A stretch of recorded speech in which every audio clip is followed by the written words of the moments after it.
tao ka na naman mag-isip yan. Ito, Lara 0822. Lara, dahil mo question ba? Kung boyfriend mo si Jeff, paano mo siya lalambing? Sabi ko na to eh. Kailan mo sinagot yan? Hindi mo alam kung saan. Alam eh. Paano ko siya lalambing? Simple lang, i-hug ko lang siya. Kasi may siya mag-hug.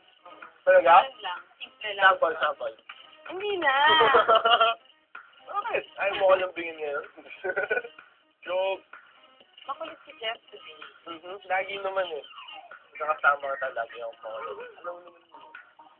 Ito, Ryan 0706. Hi, Carla. Kapatid Gabi-gabi ko ako... yan eh. Joke. Si Ryan pala to eh.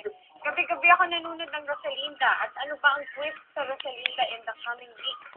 Kasi excited na ako sa susunod na episode. Hello, Ryan. Meron, sobrang daming sparks.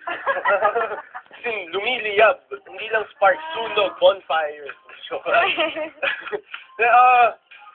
Well, very professional lang naman kami. We're both focused on our work. Kung ano yung ginagawa namin, So, yung mga scenes na ginagawa namin, situational lang naman talaga yan. Of course, kung hindi kami komportable sa isa't isa, hindi namin magagawa yung mga yun. Yes. So, Important yun. Na meron. Sasagutin ko lang yung question ni Ryan. Kasi sabi niya, ano yung question niya, non-showbiz. From The Matrix 95. Jeff, did you and Carla go out on a date yet? Can you, Watch me closer.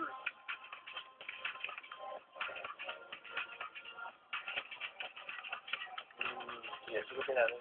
For the friendly lang, for the group of friends, syempre, movie, dinner, ganun lang. Uyan, kasi may taping the next day, ganun.